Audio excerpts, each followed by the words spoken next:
Hello, I'm Jeff Krehmer, the author of Infinite Resources, and I'm here with Roger Carlson, the author of the Saving the World Before Breakfast series of books. And together we are saving the world before breakfast with infinite resources. And today we are talking about an X Prize that Peter Diamandis and his crew have put together, and it's called Future Vision X Prize. And the basic Mhm. premise of it is that they want to see a kind of realistic future, well, like it says, future vision that is positive, with technology playing an important part in this world of abundance. And they basically want to get rid of this idea of, oh, AI is a bad thing and could destroy the world, and all the doom and gloom that people are feeling in society right now for various reasons, and basically encourage people to have a positive outlook for the future.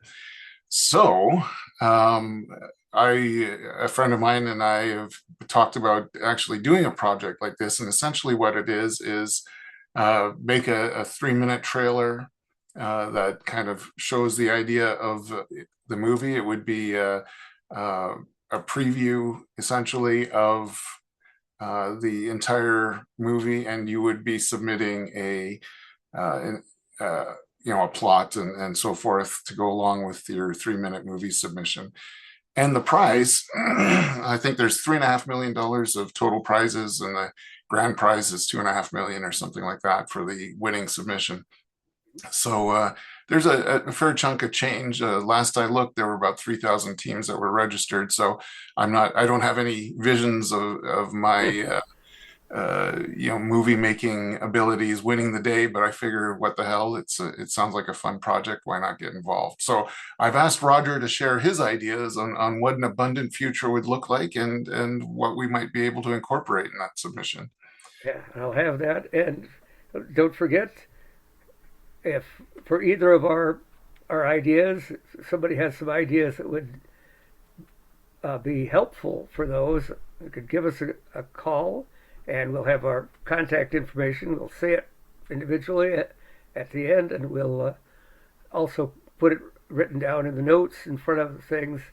So it's like if you're a videographer, if you know, have some engineering or plant raising skills or computer skills that would fit in with whatever the contest, because we haven't told each other what our projects, our Yeah. proposed Well, trailers and eventual projects are. So anyway, that was my interruption. Go ahead and keep going, sir. yeah, so I mean, I'll just put out the ideas that I'm working on surround what I wrote about in the book, of course, and that's generating energy from the Arctic, the temperature difference between the Arctic Ocean and the cold Arctic air in the winter. And when I say Arctic, I mean polar. Really, it can work at both poles, and how we can eventually get off of fossil fuels for fuels.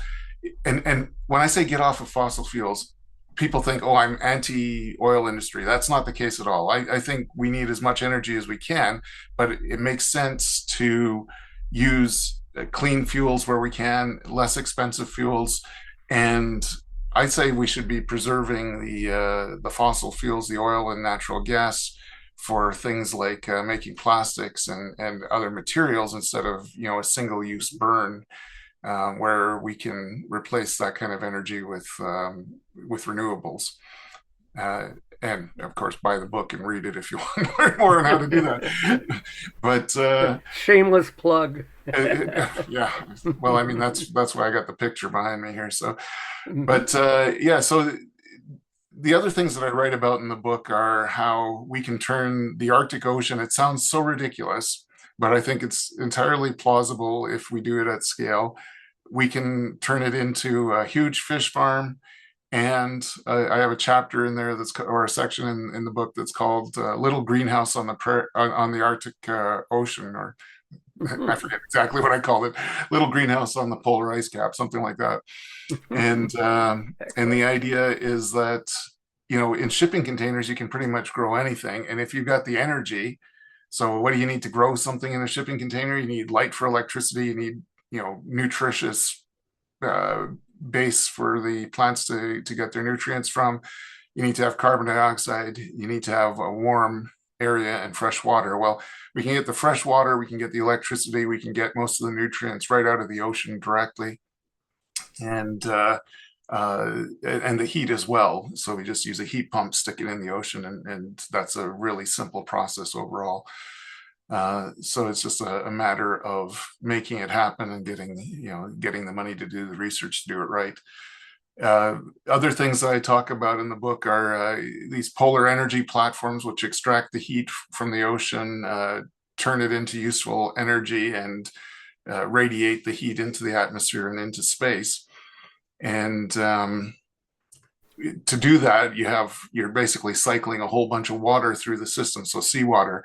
And one of the issues that we run into when we have, let's say, a nuclear plant is that the water intakes for cooling end up getting infested with things like zebra mussels, and they have to go in and clean them out at great expense and shut down and all the rest of it. Well, I suggest that instead of having invasive zebra mussels, why not grow the kind of shellfish that happily grow in Arctic waters and grow them intentionally inside these inlets and then harvest them as a harvest. Now, when I say commercial shellfish and this sort of stuff, the indigenous people I know up in Ungava Bay, where they have these huge tides, which are second only to the Bay of Fundy for tide height. The indigenous people go under the ice when the tide goes out, and they actually collect these mussels and shellfish. And so there are edible species that live in the Arctic. I don't know what they taste like. I'm not particularly a big fan of shellfish myself, but I suspect that if indigenous people are eating them, there's probably they probably taste pretty good, and they could be marketed around the world. So they wouldn't be invasive. We wouldn't be bringing, shellfish from the tropics up to the Arctic, because they probably wouldn't grow too well. But a couple of benefits of that, and I got this idea when I was visiting Carlsbad, California, and they had a farm there where they were farming shellfish right outside of the water desalination plant that they have there. And basically, because of the desalination plant, they have water coming into this lagoon, and it's a continuous flow. And so the shellfish would have plenty of food that's going past them continuously, and they pre-filtered the water so that the filters in the desalination plant didn't get clogged as much. So this would be the same sort of thing we'd be doing in the Arctic waters, because they're Interruption for you. Yeah. If you're looking for team members or just somebody to interview, you're in Alberta, so you're within striking distance of some of the Inuits, some of whom might be in your town, just because they're people who move around to get jobs and such. And so you'd have somebody, and or more likely, you'd like to have a few camera shots of people gathering those mussels under the ice. Yeah, that's actually great pretty shot cool. potential. Yeah, and the ice, of course. This would be just after the sun starts rising. You can go. I mean, you can do it in the middle of winter when it's dark up there too. But you bring your own light in that case. But when the sun is shining through in the spring, the ice is beautiful, shades of blue, and it looks very interesting. So I have watched videos of this being done, but I have to look them up. These were in documentaries. Low orange sun, because being in the polar areas, the sun is frequently low, even though it might be there 24 hours a day. But so you get a lot of reds and oranges there. So yeah.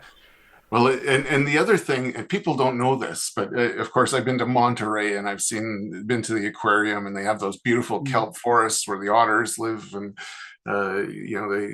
there's a fight between the sea urchins and the kelp to who's going to dominate the area, and the kelp seems to be doing okay, and the sea otters keep the sea urchins in check and all that. What most people don't know is that kelp grows in the Arctic oceans as well, and it's rather amazing to think of that. But in the summertime, they have nearly 24 hours of sunlight, and then over the winter, the plants are basically dormant. But it's kind of neat to think that you could grow kelp forests in the middle of the ocean. And this can be done anywhere, of course. Most of the places don't have a lot of nutrients. Like if you think of coral reefs, they're actually nutrient deserts. The water is so clear because there's not very much stuff in them. Whereas if you look at the water from the Arctic Ocean, it's usually a dark greenish gray color because there's so many phytoplankton and microscopic organisms that are in the water because A it's lot of able to rivers hold. carrying nutrients Yeah, out the rivers there, carry and the cold nutrients. cold water can hold more carbon dioxide, which the plants love. Yeah, more dissolved gases of all type, and it actually does a good job of holding on to other nutrients too. But yeah, so the most productive waters in the world, National Geographic, way back in I remember 1986, they had a world map and it showed the oceans in different colors based on how much activity was going on there. And usually places like the west coast of South America, they have these upwelling currents because of the overturning of the ocean. These upwelling, where the cold water comes up from the bottom, it's particularly productive for things like sardines, and then that, of course, feeds the rest of the food chain.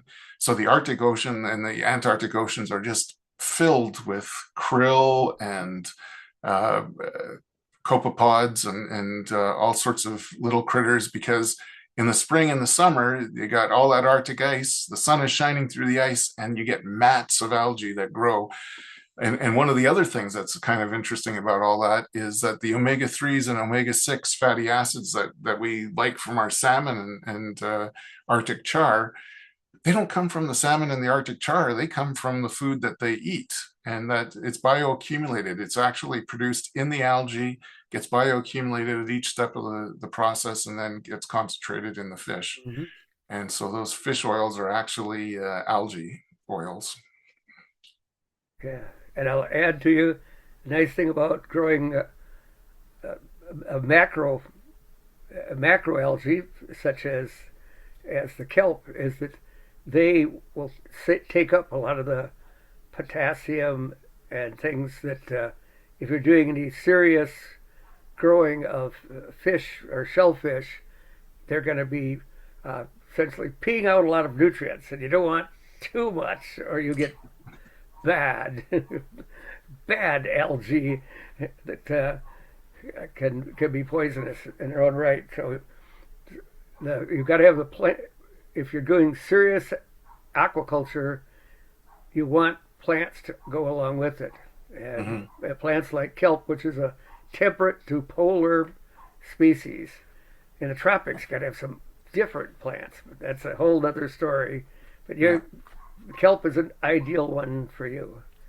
Yeah, and of course, it can be used. Farmers use kelp as fertilizer for their fields because it, before we started putting iodine in our salt and such, if you lived in the Midwest, it was very likely that you wouldn't have much iodine in your diet. And so people used to get goiter, which was inflammation of their thyroid, and uh, it also affected people's intelligence. If you don't have enough iodine in your diet, it actually can drop your IQ, I think, by about 10 points or something like that. So it's a significant nutrient. Yeah, Um, not to but mention death. yeah, kelp, of course, is being in the ocean has a lot of iodine and many other nutrients that aren't found in like depleted soils or whatever, because they do get washed. These things get easily washed out into the water. So that's why the farmers like to use it as fertilizer. It can also be if you teach the cow from the time that it's young to eat seafood, it will eat kelp. So we could have sea cows essentially. Indeed. And in the Hebrides Islands and Faroes and places like that, for centuries people would drag in some uh, seaweed that washed on shore, or they could bring their cattle or sheep down to graze on the seaweed. So it's not a theoretical thing. It's been done for centuries. So some of the other stuff then I mentioned this idea to a group from the Arctic Energy and Resource Symposium a couple of years ago, and one of the first comments was, "Well, has anybody studied this? Because I think you might be, looking at environmental disaster." And Canada actually has rules against fish farming in the open ocean because there have been some natural disasters. For instance, releasing Atlantic salmon inadvertently into the Pacific, where they compete with local species. And so now Canada has made it illegal to do fish farming in the ocean directly. It's still being done, I think, in Norway and other places. But uh, my thinking was, okay, we don't bother. We can still, do the hatchery stuff, release the eggs, and basically we could just have an environment that is so abundant for the fish that they want to stay there year round. And the way you can do that in the wintertime, again, if you got abundant electricity, you just shine lights into the water. That keeps the algae process going. So the fish are eating just natural products. It's not like we're putting fertilizer in there or anything like that. They're just eating the natural food that would be growing there, only we're extending the growing season from just being over the summer to year round now. So essentially, the fish will stay in the area where the food is. The oxygen will be produced under the ice just like before, and we can bubble carbon dioxide under the ice too. Just literally just bubble air from 100 meters down and let it diffuse into the area. So the area would be well oxygenated, have lots of carbon dioxide relative to the surrounding areas, and would be very productive food wise. You can grow the kelp, you can grow the algae on the bottom of the ice, and just having a whole ecosystem that's thriving year round, and then just harvest the fish when you need them. So it's like, hey, we got an order for some sushi, so let's catch a few salmon and ship them to New York. Mhm. Yeah, I'm thinking a number of your uh, uh, possible team members, at least people for interviews, and a shot of them working. Is there are more and more algae uh, gathering or even culturing. They have Yeah, in the Vashon or not Puget Sound area, not just Vashon. They have people. They have their so many acres out there in the water. That's their area for growing whatever seaweeds that they grow and harvest there. yeah. So Um, again, it's part of your story there. so I'm not doing a commercial here, but this is chlorella that Yeah. basically you can grow in controlled conditions, and it has all the amino acids that human beings need, basically. So Mm-hmm. uh, these are the kinds of things that we can grow up there, and of course, other stuff that you can grow in a vat, like things like um, marmite and yeast extracts that are high in B vitamins and those sorts of things. You can grow those anywhere. So why not grow them in the Arctic? Uh, Essentially, you can set up your own colony that would be self-sustaining in terms of food. A And colony of what kind of creatures you're going to I'm talking harvest? about people. Well, you people are the ones are your customers, but you're not going to eat. No, Soylent no, Green is people. No, no. Yeah, that we're was not. I'm not that talking was about that smelling movie. green. But Roger and I originally met through the seasteading org. There was a meeting that they had, and I made a few comments about stuff that I wrote about, and he said, "Well, that sounds like some of the stuff I wrote about. Let's get together." And that kind of led Mm-hmm. to this podcast. And Mm-hmm. so, like, I think seasteading's got a bright future as long as nations don't get crazy and make it illegal or something like that. Um, Or because have wars over the more uh, the better fishing uh, or food production areas, Yeah. like the Well, South and this China is Sea, for instance. yeah, yeah, okay, that's an issue, of course, where you have those issues actually are more like close to land. What I'm thinking when I think of seasteading, I'm thinking about, the vast open Pacific, the vast Arctic Ocean, all of these places that are more than, 200 miles, nautical miles from the shore that no country can claim because they're international waters.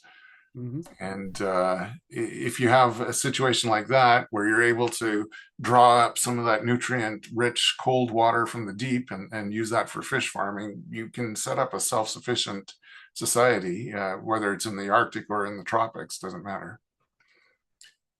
Mm-hmm. Certainly, there's been a lot of theories about this. And recently, Peter Thiel, you might know, invested in a company that uses ocean wave energy to generate power for a remote data center that can link to satellites and cool itself in the ocean. So this is like right in line with what I've been preaching for several years now. Mm-hmm. Except I'm not talking about wave energy. I'm talking about thermal energy, but still. Yeah, and that's maybe something that wouldn't fit in the 3 minute trailer for the Mhm. contest, but it's another item to go either with other books, other proposals for trying to get funded as a business. Yeah, That would be saying, hey, this is this is a cold reservoir. You're never going to have a problem with cooling your data center if exactly. you're above the Arctic Circle, Well, or even further south, even yeah, even a few hundred miles further south if you're in Arctic waters, I saw unless somebody the posted. warm currents get to you. But otherwise, you're fine for 40 degrees water cooling things down. Yeah, I saw somebody posting about how much, even if you have these data centers floating in the ocean and you have a bunch of them in an area and it raises the sea temperature by 1 degree, that could lead to an environmental disaster. And I was like, you're missing out on the big picture.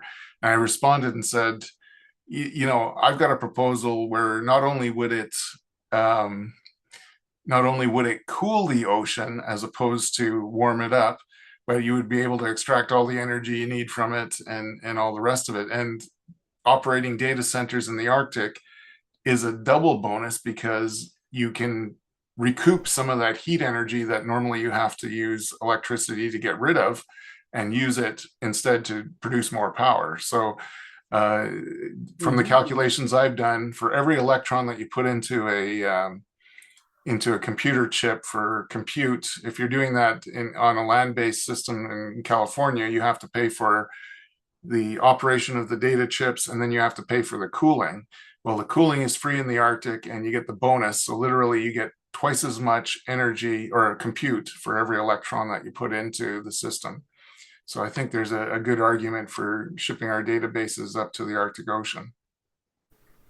Here, And there. that's one of the things that I would bring out in this trailer too. I think what we're seeing with artificial intelligence is incredible in terms of what it can do. I did an engineering application the other day, and I wasn't sure how to approach it because it was something that I hadn't done before.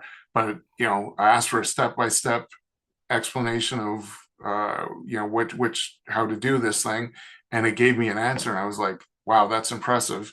And it gave me the references to the documents, the different codes and stuff that were uh, being that applied to the situation. So I'm like, okay, yeah, that's not the first time I've used it for technical stuff, but every time I have used it, it's come back with some pretty impressive results. Not to say that AI doesn't hallucinate. Not to say that you can't go about doing this without checking your work. But Mm-hmm. yeah, I'm quite impressed with the benefits that we're seeing here. So imagine everybody has an agentic AI and a robot to help them through the day. Food is no longer a concern because it's being produced abundantly, and not that just that, but maybe we can even make fast food healthy for you. Imagine that. So food that tastes good and is nutritious. Yeah, some of Um, those a few more omegas there in this stuff.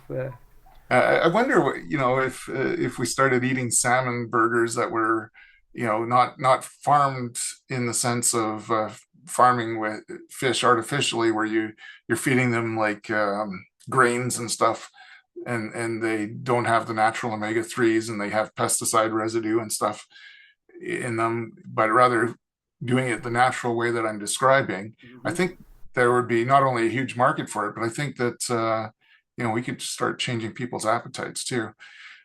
I opened up a can of sardines today, and my son was like, "Oh, I can't stand the smell." Well, I guess I've gotten old, and my sense of smell doesn't work so well. But I've grown to like sardines over the last few years.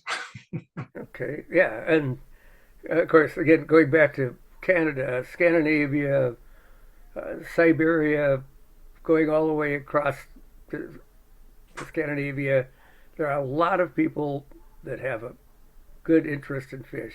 And then, and then back in the tropics, my wife who's Filipina, and her family, it's like, oh yeah, fish, wonderful. Not to mention the sauces that go with it. They're fermented fish. but you've got a big market there, so don't worry about that. Just with the market you've got already, if you get a few more, that's great. But you've already got a market for this, Yeah. and that saves people that eat the fish are not going to be eating the hamburger, and so Yeah. there's more hamburger available for the hamburger eaters, such as Well, myself. McDonald's does have the filet o fish, right? So um, Yeah.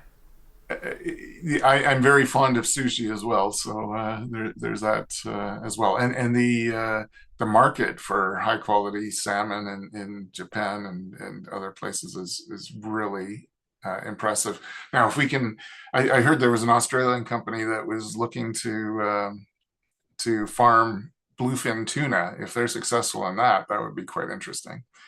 Yes, we're talking about a single bluefin tuna in a market in in Japan might be like 15 or 20 thousand dollars Yes, per fish. So this is a fish that's what 300 or 400 pounds. Like, wow, how much is that per pound? A lot. it's a lot, exactly. Yeah, people are willing to pay for it. And the irony is that, of course, apex predators like the bluefin bioaccumulate a lot of toxins. And so, I heard that Tony Robbins, for instance, had mercury poisoning because he ate so much tuna. Because he could afford it. Well, He liked it, but exactly. he could afford Well, it. but he wasn't aware of the danger. And I have actually Mm-hmm. had a friend of mine, and she used to eat tuna, almost every day, like canned tuna, and that's canned tuna once in a while is not a concern. But she ate so much of it that she was starting to have neurological damage, and she was told she can't have more than 2 cans a week because she was starting to like Yeah, feel that's a whole other numbness. issue that goes with Yeah, major aquatic operations there. yeah. So, So one of the benefits of being in the Arctic Ocean is that it's still the Arctic and the Antarctic, the polar sea, their Southern Sea, they call it, is that they're the least polluted ocean still. So, yeah. if you go to the South China Sea, like you were just mentioning, it's got all the runoff from the Pearl Delta, and uh, that's one of the most industrial areas of China. And you can just imagine, and literally, like, so we're talking Hong Kong, Shenzhen, Guangzhou, that whole area. I think there's something like 60 million people live just around the mouth of the Pearl River. And Goa is on the other side of it. I think is it Goa? No, Macau is on the other side of the delta. So Yeah. yeah, you can just imagine how much pollution is in that water, and yet, like you said, it's one of the most bioactive places, and they do fish it like crazy. So Mm-hmm. That's some details there. Okay. Yeah, and you got a lot of things that would be a good imagery to go with this. Not to mention, yeah, you haven't gone into. And I was going to say, and there was this guy that came up with the theory, and Billy Lee did it but I couldn't think of it. So, yeah, maybe give a quick 2 minute summary of what the uh, the energy system, which has been theorized, Yeah. but usually not gone into because people think of temperate or tropical Yeah. things. They talk about ocean thermal in the tropics, but yeah, Yeah. go ahead and Yeah. kind of rattle off the theory and Basically, the idea was developed by is a Frenchman, I think, named Claude. He was very famous as a chemist. Georges Claude, yeah. Yeah, and he wanted to generate electricity from the temperature difference in the tropics, where in the water column. Mm-hmm. So at the surface, and they say to make a hurricane, you need surface water that's 26 degrees Celsius or more. So imagine the water temperature is maybe 30 degrees Celsius. I'm sorry for my Americans, but I don't have the conversion available to me. But you go down deep in the water everywhere around the world. The global temperature is about the same, and it's between 3 and 4 degrees Celsius. So his idea was you use either low pressure water vapor at 30 degrees Celsius and condense it on this. You pump up cold water from the deep and then condense it, and then the pressure difference between the two, which is for the sake of argument, let's say a quarter of an atmosphere or something like that at those temperatures, is enough to run, if you can imagine, like a turbine. The Or a unfortunate quicker thing, description is instead of boiling water to steam, you boil propane or yeah, butane, some sort and of you can hydrocarbon do or that at refrigerant, 35 degrees Fahrenheit, easy. But then, or pardon me, you can do that at at 80 degrees Fahrenheit, let's say. 80 degrees, 75 or 80 degrees, and then this cold water essentially is like it cools the steam down, in this case propane or butane, and then you get some more warm water in, it boils the propane, goes through a turbine, da da da. Or as Yeah, Jeff was saying, you could also have a vacuum system which would work at lower temperatures. But yeah, it's, either way, basic thing is you're essentially boiling a fluid that boils at a much lower temperature than steam. But other than that, right. it's exactly the same as a steam power plant. Right. And so here are the issues that they ran into. So I'll just talk about the water system first. So one of the benefits of having what they call a open cycle, which is where you're just taking seawater and letting it evaporate into the system, is that you distill water in the process. And so what goes through the turbine can be condensed and used for drinking water. So this is useful if you live Yeah, on an that's good. island, someplace that doesn't have enough rainfall. It's not as efficient of a process because you're working with lower pressures. The downside of it is ocean water has gases that are naturally occurring in it, as we were talking about with the fish and stuff before. And so if you draw a vacuum, that vacuum eventually decreases and the efficiency of the turbine decreases along with it as you get air and other things built into it. So then you have to create the vacuum all over again, and so that takes energy to do. So that reduces the overall efficiency. And then with the closed system, which is using the refrigerant of some sort as a power cycle system, you have to deal then with heat exchangers on both ends. So in engineering, there's I forget what the term is now, but basically you have anytime you use a heat exchanger, you're not able to get it right up to the maximum temperature. There's some sort of drop in temperature on both ends in that case. And so if you're then going from say 30 degrees Celsius to 4 degrees Celsius, well, now if you have 6 degrees on either side, you're down to 24 degrees to 10 degrees. So that's a 14 different degree temperature difference, and it makes for a very inefficient process because the thermodynamics work best when you have a high temperature difference between the two, and the lower that temperature, the less efficient it becomes. Anyway, so commercially they haven't been able to make this work. There's still a group in Hawaii that's working on this. There's a group in the UK that's working on it. There was Hitachi built a working system in Nuaru years ago, but it was done as a test, and they shut it down because of the low efficiencies and stuff. So the tropics have issues, but that same principle is what I'm talking about in the Arctic. And what we're doing there is your minimum temperature difference. Excuse me. The minimum temperature difference you're looking at is probably in the middle of in the shoulder seasons in the winter.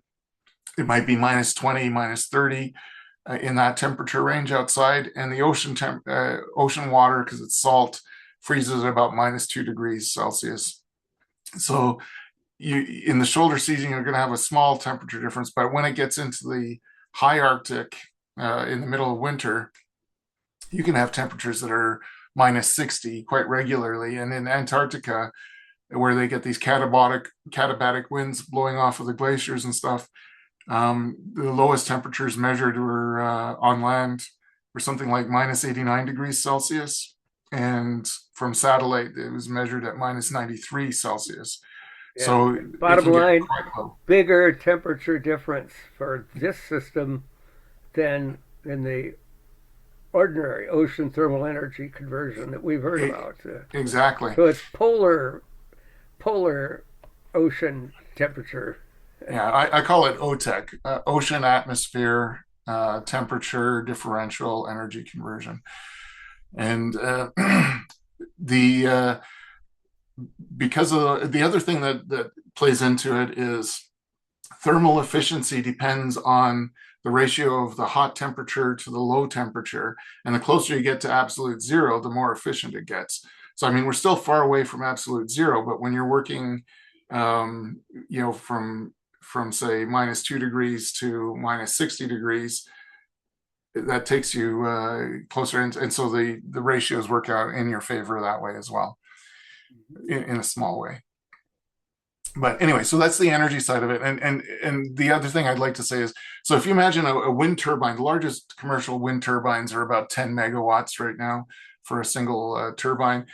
You have to put that thing in the ocean, and it has to have a floating base, and it has this huge, area, the size of a football field of swept area or more.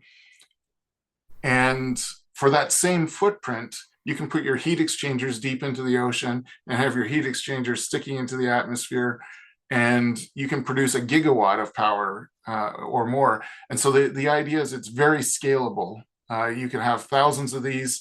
It's not going to hurt the environment. In fact, the beneficial side effects are when you freeze salt water, you desalinate it. So you get a whole bunch of fresh water. Well, one of the issues that the world is facing right now is the polar ice caps are melting. So we can, just leave that freshwater ice in place, or we can collect that and ship it around the world to places that need water too. I mean, every year there's some sort of disaster where, like Haiti or the Philippines after a hurricane or something like that, where water is in demand. But not only that, of course, even places like California regularly face water shortages. And a lot of these areas are on the coast because 40% of the world's population lives within 100 kilometers of the ocean. So you can ship it to where the people need it for the most part. So those are all benefits. And the other thing is, it's actually, I like to say, if the problem is global warming, why aren't we maximizing global cooling? This system basically helps to maximize global cooling. So right. I like that. And I guess to finish up on that, you say if anybody would be interested in being a team member, yes, of course, videographers, people that do aquaculture, particularly in North America,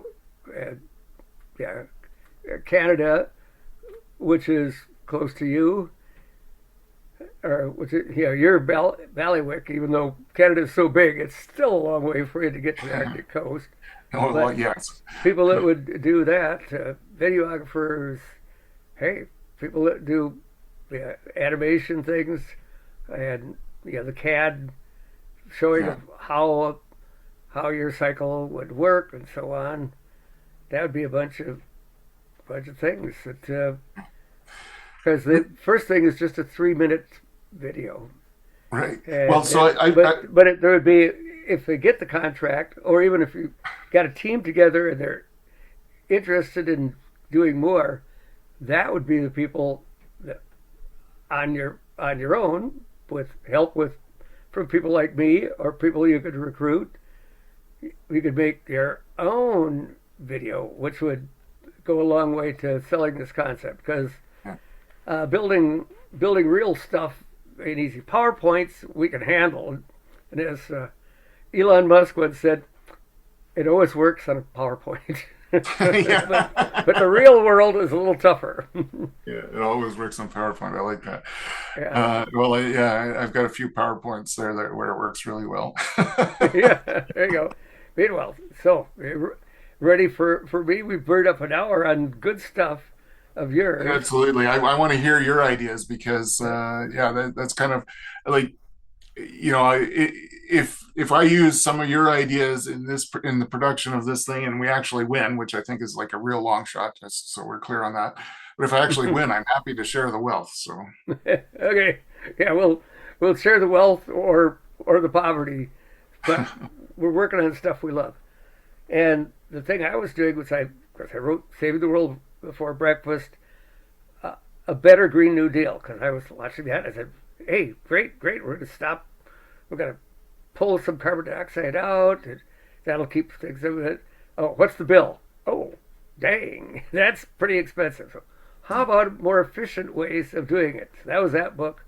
And then, as I was working on it, I said, you know, agriculture does these things. Nature has been balancing carbon dioxide for eons. So it's like, well, what are we gonna do? And this one would be actually, it's using kind of not just the usual suspects. Largely, it's a lot of the usual villains are the ones that could save us from, or at least tone down global warming, while making a lot more food. And if you're making food, that pays a lot more than energy. And so the usual villains are, say, duckweed and azolla. And their gripe is that they suck up, or they clog waterways, and water hyacinths. That's another one. So for starters, those three, it's like, well, you can do a lot more of them. Azolla is the best, but it requires pretty much warmer temperatures. It's very susceptible. But in Africa, there's a lot of people who just essentially get like a large kiddie pool, and the azolla doubles every 48 hours, and it produces high nitrogen, fixed nitrogen there. So you can feed this stuff to livestock. You can eat it. You can use it as fertilizer without the expenditure of energy, which Ukraine and Russia were using a lot of energy to make that fertilizer, which has not been flowing very well the last 3 years, going on 4, I believe. so that's So naturally nitrogen fixing, like clover. Is that what you're saying? yes, the azolla is a nitrogen fixer. It has cyanobacteria in it. It's one of the few, possibly the only species where the cyanobacteria and a plant, in this case it's a tiny little fern, like maybe leaves about the size of your little finger, and they grow in the ocean. I mean, they grow in still water that's fresh. And in 50 million years ago, when it was very warm, the Arctic Ocean was almost a freshwater lake because there was very little connection to the ocean. So in the summer, there would be huge mats that would go across the ocean. They would suck carbon dioxide down. And that's part of what got us out of that hot phase of things. So it probably wouldn't be enough now because the Arctic is different. But if people were growing a lot more food that way, along in the process, they would pull down some carbon dioxide. Uh, Duckweed isn't as good for pulling down nitrates, but it also does that, and the two of them are very good if, for instance, you have a farm and you've put some nitrate fertilizer in, and then it rains. A lot of your nitrate fertilizer is going out to the ocean, often making dead patches in the hot summer. Mm-hmm. Well, if you have some duckweed in cooler climates or azolla in warmer climates, they will take up, they'll grab even more nitrates and phosphates, which is another thing which causes the blooms to come away. So that's two plants right there. Water hyacinth is another one, and people hate it. It really clogs up things. It clogs up the water pipes. Well, they'll all three of those can cover the surface, cuts off the oxygen flow. So you have to work. That's why people hate it. But love them or hate them, they're really good at pulling down carbon dioxide. They're really good at producing food. And again, as got mentioned, there's people can train their livestock, such as cattle, to eat these things. Goats and chickens and frequently pigs, no problem. We'll eat it all. Give it to us. Yeah. So it's less pasture land, and the pasture might be going to be growing grass to feed our livestock, or we're going to have wheat and soybeans for feeding people, or rice. Well, if you're doing these things, you get more of the land available for other stuff. So boom, boom, boom. Helps with carbon dioxide, gives you more food, cuts down on pollution going out into the ocean. And I've got a couple more of the supposed villains. One is kudzu. And hey, it grows like a weed, but it's really arrowroot. Where in Japan, where it comes from, they eat that in salads. They have a great time with it. Of course, they feed it to livestock, and they say, don't overgraze or it'll kill your kudzu. Well, people in the United States are not clear on that concept, and so their houses, if you have an abandoned house and you don't cut the kudzu, there'll be so much vegetation, it'll smash the old abandoned house down to the ground. It will pull power lines down to the ground. It's so heavy, the mass of it growing over the roof or whatever will cause the building to collapse. Yeah, the mass of the growing stuff. So my thought is, and this goes with another problem which nobody realized, that over a couple of centuries, when the European settlers became Americans, were Canadians, they said, this river winds around. So we'll call in the United States, it's Corps of Engineers. I forget, something similar in Canada with a different name. But they said, you can increase your production by 5% if you straighten that river out, because it's just wasted land. Well, no, it's not wasted land. Number one, if you have this winding area, it slows water down, so there's less flooding downstream. And number two, that winding area holds water longer, so the water goes down into the ground. It keeps the water table up, which is a huge, huge problem. It's getting to be a big thing, and it's like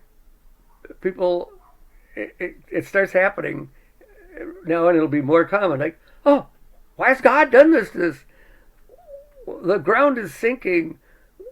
Our wells don't work anymore because it's so expensive to pump from so deep in the ground. Well, that's because you haven't recharged your aquifer. And part of the reason they didn't want to do that was that, hey, that extra 5% is money. Dinero.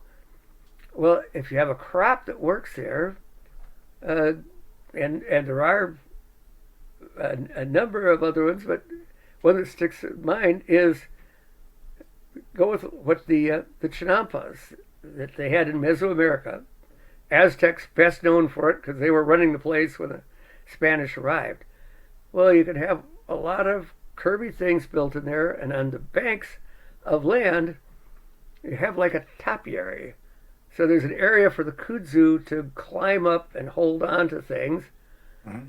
but you have like clippers that come and clip this stuff to feed livestock because it is good for livestock. Again, it's a little training to remind them little lasses while they're young mixed with this stuff and they develop a taste. I mean, it's just like poi in Hawaii. Mhm. They love it. They grew up on it. People that try it, my God, tastes like wallpaper paste Well, because it was just a matter of something you grew up with and learned to love. yeah. So just change the livestock and trade them, and hey, just have some nice lifts to go up on the outside of the topiary, and the goats would be perfect. They'll hop right up on it, and they can graze the way across, and you have essentially a, a cherry picker with a number of stair steps for the goats to go up and chew their way across. So you get your livestock pays for this place, which saves the water. It pulls in the nutrients that would cause eutrophication downstream and out in the ocean. It's more efficient for you have more food produced for less carbon dioxide going in the atmosphere. So it's improvements all along the way. And the last one I'll add is something natural. It's been there, the Sargasso Sea. That was one of the first things that the Columbus voyage said. It's like, hey, there's these little plants that are growing in the ocean, and they were essentially like floating fields of this plant. And there was a gyre in the central Atlantic, and so that kind of kept the things in. Well, just in the last couple decades, there's been this increased production of sargasso, and it's a wonderful thing out in the ocean. But as it's gotten to be huge, I mean, tens of millions of tons of this material, and it's enough it's spilled out of the gyre and landing on Africa, landing in the Caribbean islands, all the way to Mexico, all the way to Florida to the north. And when it washes up on shore, it produces hydrogen sulfide. It rots. Mm-hmm. And well, I say, oh, wait a minute, we can eat this stuff. The cattle can graze on it. Wait a minute, sargasso has another trait. If you want to mine for arsenic, you just get some sargasso and cook it, you bake the organics off, and you've got arsenic. Not so So in other good words, if it people eat it a lot, bioaccumulates just like with the mercury. Yeah. So you've got to. This would be a biological thing. You got to breed a type of sargasso that does not concentrate arsenic. It's like, why does the plant need to do it? Like way back when there was another civilization that needed arsenic, and so they bred this into the plants. Have no idea why it does, but it's like breed one that doesn't do it, and then the people will happily scoop it up and feed it to the cattle, have it, cook it in their lunch. Yeah. In their As lunch. long as it's not toxic, absolutely. Make it into bricks. The Have a Think guy did a program on that. It's not sargasso, it's gold. Yeah. Well, it's poisonous gold because it has arsenic in it. So you've got to get rid of that arsenic, and that's a high-tech thing. But they've bred, better corn. They've bred better soybeans. We could breed better sargasso and pump a bunch of them out in there, so the amount of arsenic producers is much less. And well, that's another one. And hey, you're essentially harvesting the Atlantic, and when people scoop this up, then it's not a problem for the tourist hotels. Like right now, the tourist hotels spend millions of dollars a year, and people that have houses, millions of dollars a year, and the poor people that are fishermen, and they're getting arsenic in a big way. So this is another. Maybe that's the biggest reason. It would also pull down some more of that carbon dioxide. But we want to cut. First reason, we want to stop people getting arsenic and old sargassum. Mm-hmm. There was a play for a century ago, and still played in high school plays in the local theaters. Arsenic and old lace. Well, this is arsenic and old sargassum, and we want to stop that, and we can help save the world. Yeah. Goes along with the book. It's interesting you mentioned that, because we did our family went down to Cancun, south of Cancun, when we were on vacation for New Year's. Well, it must have been, I can't remember if it was pre-COVID or post-COVID. Anyway,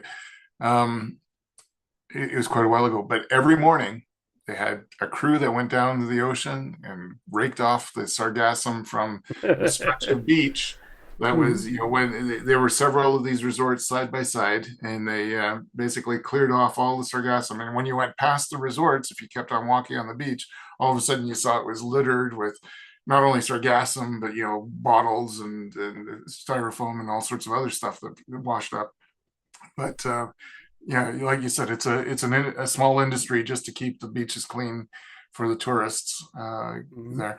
Regarding sargassum as well, so I heard that back in the day when they were making glass in the Middle Ages and stuff, they needed soda ash, and I didn't realize this, but they actually got the soda ash by harvesting seaweeds of a certain type and burning them, and then the resulting ash was useful industrially.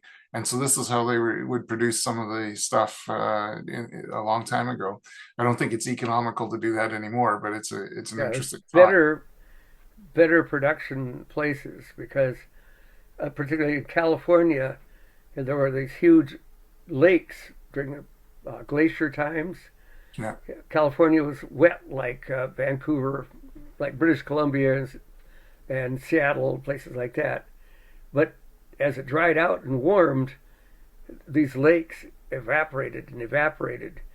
And so at one point, it would be like all the sodium chloride. And another place would be the sodium carbonate. Boom. Another place would be borax. Of course, you heard about 20 mule team borax in Death Valley.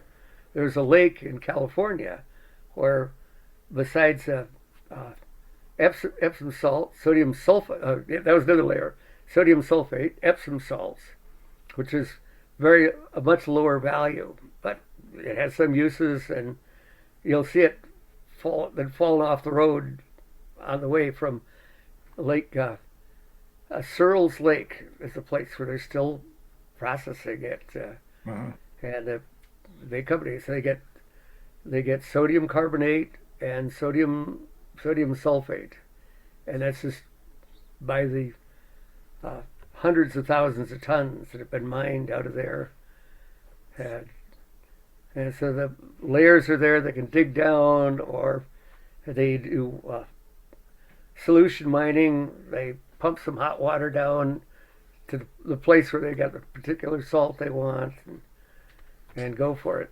So that's why the biological method of getting it is nice, but if you can get it by the hundreds of thousands or even millions of tons out of the ground, you go that way. I heard something similar. If you use ocean water and you let it evaporate through a membrane, it will produce a certain chemical. I forget what it is. This was in a TED talk that I watched, and they were talking about making salt bricks for building homes and stuff like that. But like you get these different chemicals that you can get out of it Mm-hmm. during the process, and at the Yeah, same time, Fritz Haber was going to save Germany from the collections on the onerous reparations that Germany had to pay, yeah, and so he was looking for a place that had in the ocean with higher amounts of gold, and yeah, there is a massive amount of gold, but it's spread out in uh, quadrillions of cubic kilometers, pardon me, trillions of cubic kilometers of water, and so it's just not, at least not with the systems we have, yeah. profitable to get the gold. But yeah, you can get a couple, 3 or 4 dozen minerals. Arthur C. Clarke, in one of his books, he talks about that, about the oceans and Yeah. minerals Well, available. they and so of course technology's moved along since Fritz Haber's day, and I have heard that it's possible to using this membrane technology for they use for desalination and stuff. It can block the larger atoms and Mm-hmm. create concentrated like you could run it through the ocean water through several membranes and concentrate different atoms depending on Mm-hmm. their size. So Or one different of the things, ions, probably, yeah, and ions more exactly, probably. yeah. But yeah, the so like uranium, gold, a lot of these larger atoms or ions um, will not go through the finer porous stuff where you might Mm-hmm. get your sodium and potassium that go through quite easily. So that's one method that was talked about it. And I'm sure I can't, I've tried to find it since I read it, but years ago when I was in university, I read Rachel Carson's Silent Spring. And I think she talked in there, it might have been her other book, but anyway, she talked about some sort of like a bivalve or a filter feeder that accumulated platinum in it. And I was like, now that's interesting. So if we can bioaccumulate, like you were talking about the arsenic, well, why not the platinum or something else? And especially in a system like what I was describing, where you're literally bringing up lots of water and filtering it through, you have it go through the clams and all that. But if you can basically have the pumping for free or already paid for by another process, if you could filter out some of these more valuable materials, that again makes it's another way of potentially extracting extra wealth from the system. Yeah, although yeah, there's no such thing as a free lunch, but if you're doing a lot of pumping and you don't have, you know, other, you've got more energy than you know what to do with. It's like, well, yeah, you might get some of those things. I think uranium is more common than gold, Yeah, so definitely. that that might be good. And people are they're uranium had a good run. Yes, a good run coming up again in Yeah, passing about a better world. The first time they did it, it was coming off of World War II, and they tried to make it, and it was too expensive. The reactors weren't competing, so they tried to make them bigger and bigger, and it got more expensive because they had huge things, and if they had to repair them, they were radioactive. Whereas, you know, when it went into eclipse after a couple accidents, 3 Mile Island, and worse, Chernobyl, and then as it was starting to recover, then came Fukushima. Well, finally, people said, "Hey, we can build small." As the comedian Steve Martin said, "Let's all get small." It was just a joke when he said it, but it's true. A small modular reactor can be built in a factory with a lot of lead-lined walls, with a lot of robot assemblies, Waldos, where you're controlling, hey, a welder or a cutter or, or just a painting thing. Things can be done. Well, this time, yeah, they're doing it that way, and they might be a lot more profitable that way. So you can't complain about everything that the anti-nuclear folks were doing, because the first way around they were still really expensive to build and really expensive to break apart at the end of their lives. Whereas the small modular reactor, the crane comes, drops it off. Some things, there's a little bit of stuff when you're attaching, but it's basically people aren't close to radioactive stuff when they want to tear it apart. At end of life, another crane comes up, picks it up, goes out of the truck, goes to the place where the factory, the disassembly line in this case, takes it all apart, collects things that aren't radioactive, sends the other stuff off for reprocessing or storing in a safe site. But yeah, they hadn't thought it through the first time. But meanwhile, a lot of the stuff, a lot of energy can be replaced by your Arctic Ocean, or Ocean Arctic, which is, I would refer to, we have ocean thermal energy conversion, OTEC. Yours should, I think, go Hawaiian. Go Hawaiian. Aoa Tech. The Hawaiians say every vowel. So you have two vowels there. So Aoa Tech. Oa Tech. Interesting. And that way people won't confuse the two. Because they're both dealing with temperature differentials, but this is the other. And for AOA me, Tech, yeah. yeah. Oh, and I almost, the other thing I almost forgot is like, hey, if there's any, as far as team making, of course, I'd be interested in helping other people that wanted to talk about better agriculture, and there's a bunch of other agricultural things that need more food, suck down more carbon dioxide, protect against fires and things. But yeah, you're down there in Edmonton, one of the OTEC, I mean, one of the Vujak family that works on azolla plants. There's a chef who cooks with it. He's one of the Vujaks. He's a son. A senior guy is he's a geologist. The daughter was a sociologist type. So they went talking about different cultures that use azolla in rice production. Big way. And so that the history of it.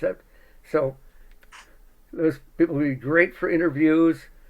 Maybe somebody cooking some azolla to see what it's like.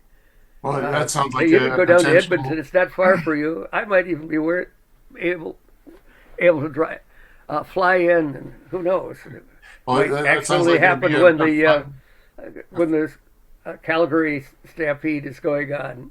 Yeah, if I was very lucky. Going to the rodeo. I think, yeah, it's coming up very quick, actually, the Stampede. That would be a neat episode to have. If you have the contact information, maybe I can reach out to them, or you can reach out to them. Because, of course, you're interested in azolla, and it would be neat to hear somebody who's actually growing it and using it. Yeah. So anyway, yeah, for both of us, we'll be looking for people, and who knows, somebody might do with us. And yeah, I've got the things we can put the names and such. So we've touched on energy, we've touched on the environment, we've touched on power, well, obviously power and energy, agriculture, nutrition. So let's talk about other things that are a bit more far out there. So life extension, there's talk about reaching, what do they call it? Health escape velocity, something like that, where you for every year you live, the technology makes you live longer than the year. So, yeah. Well, it's a fun idea, but I haven't gone into the biology in detail. Closest thing I did read a book about that, about how we might be immortal in another 20 or 30 years. I believe I read that book in 1964. And so I'm, But you got to admit, things are changing very quickly now in terms of research, in terms of, like, for instance, people at the time of, developing the human genome, it took them years to do it, and now you can get it done in a matter of minutes or hours. And if you think about protein folding, it used to be that scientists had no idea how proteins folded and stuff. And now computer models can simulate any kind of protein you can imagine. And that's huge in terms of, testing for new drugs, or understanding biological processes that are going on in our bodies and this sort of thing. So I think there's amazing potential for this technology, because you might have heard years ago, like maybe 10 years ago, I read about how wealthy people were hiring athletes and stuff to donate blood, and then they would use their blood and it would give them a health boost. And so the scientists started studying it, what's happening there. And what it turned out was that the stem cells from the younger people have more stem cells in their blood. And these stem cells were helping to make the elderly people feel more rejuvenated and heal better and all this sort of stuff. Because you and I both know, as you get older, it takes longer for wounds to heal, and your bruises last longer and all that sort of stuff. Well, if you have more stem cells in your system, like when you did when you were a kid, that stuff heals a lot faster. And now we can. I know actually a few people who've done this.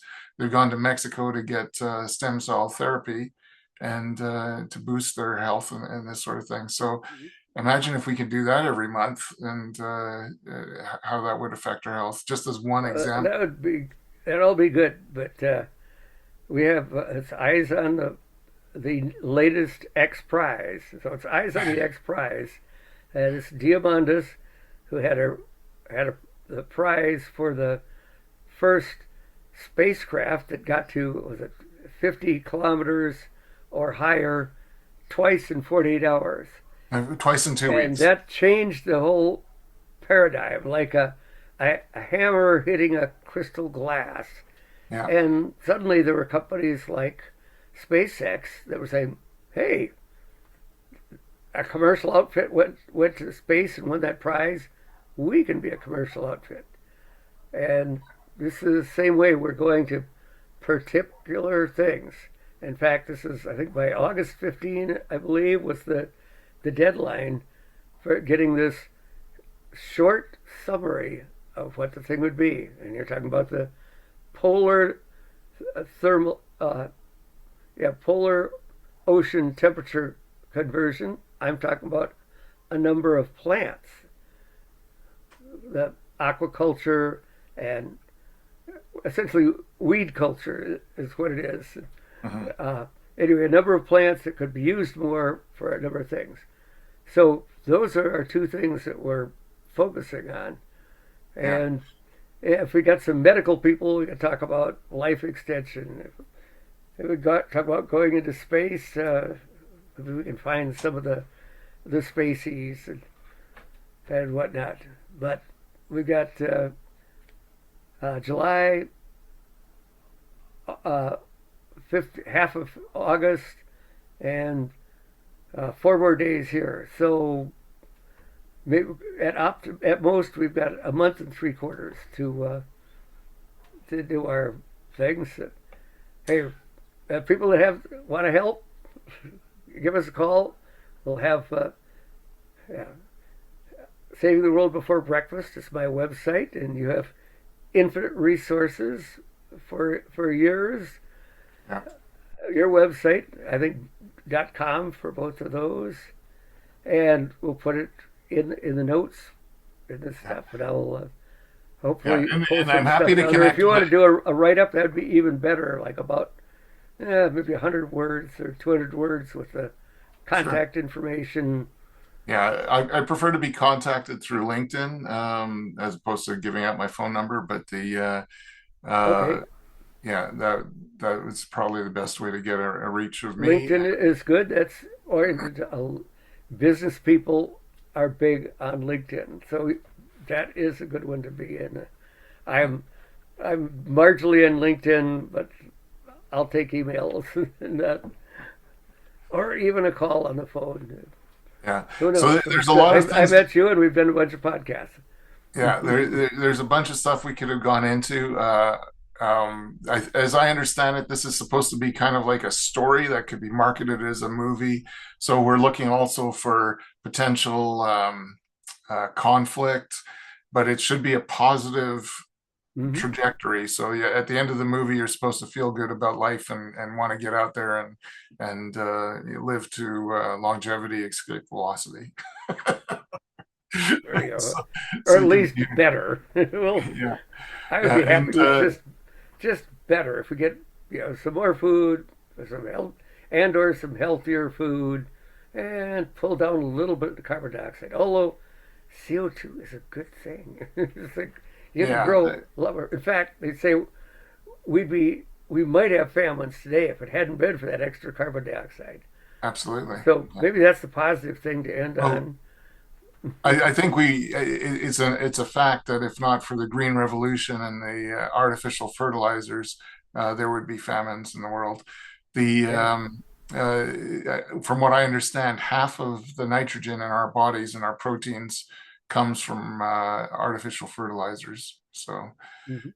Yeah, that's and it was actually that was when it was people do best when they get close to a deadline, and the late 1800s is where they said, "Hey, if we don't get more nitrate fertilizer, that's fixed nitrogen in our soil, we're going to have have trouble feeding people." And that was when the Guano Islands mhm. in the Pacific, like off of Chile, off of Peru, a lot of those places were getting mined out. They said, Yeah. "Hey, we've gotten used to this. We figured out that nitrate is a big thing. Now we're running out of it. What can we do?" And that's when the Fritz Haber discovered a process of heating and pressure and some catalysts, and then Yeah. a fellow named Bosch, I forget his first name. Yeah. Bosch was the engineer from Yeah. the He chemical company. industrialized the process. Yeah, it was built pressure chambers. The metal had to resist chemical attack, had to Yeah. resist a lot of pressure, like a really, really good steam boiler. He did those things, and they worked on better catalysts and so on.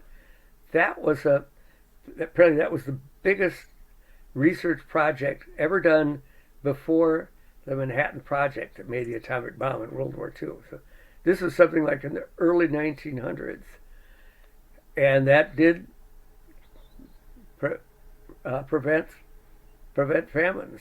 Food was not a problem, and then they worried that we were going to be out of food, and my sister did a project making algae little cupcakes things. They weren't bad. That was for her high school science project.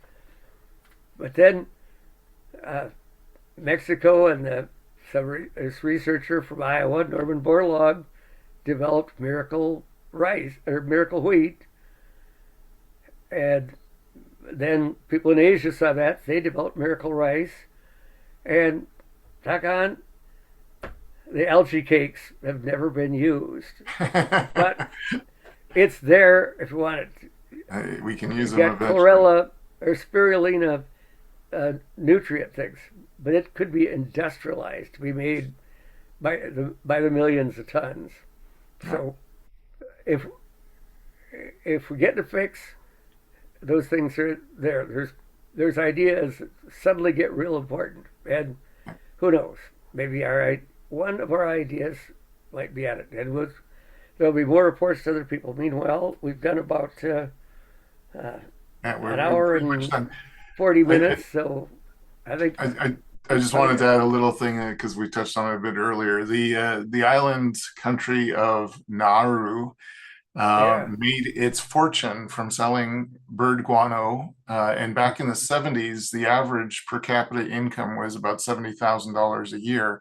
The Mm-hmm. country was flourishing and making a fortune, and then they mined it all out, and now they're a poor backwater. And that was Yeah, the place desperately poor now. where Hitachi went in and tried that OTEC thing back in the 70s as well, or the 80s, I guess. Hmm.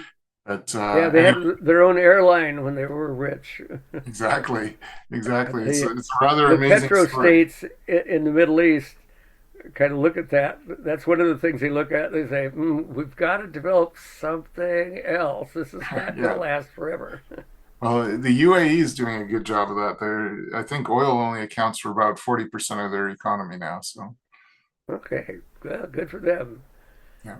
All right. Anyway, I agree with you. This was been an interesting discussion. For anyone who wants to join in and share your ideas and work on this project together, we're definitely open to suggestions and working together. So, yeah, please give us a call. If you like this video, give us a like and share it and tell people about it. And hopefully, we'll see you next week. Yeah, sounds like a plan. Okay, good night, all. Good night.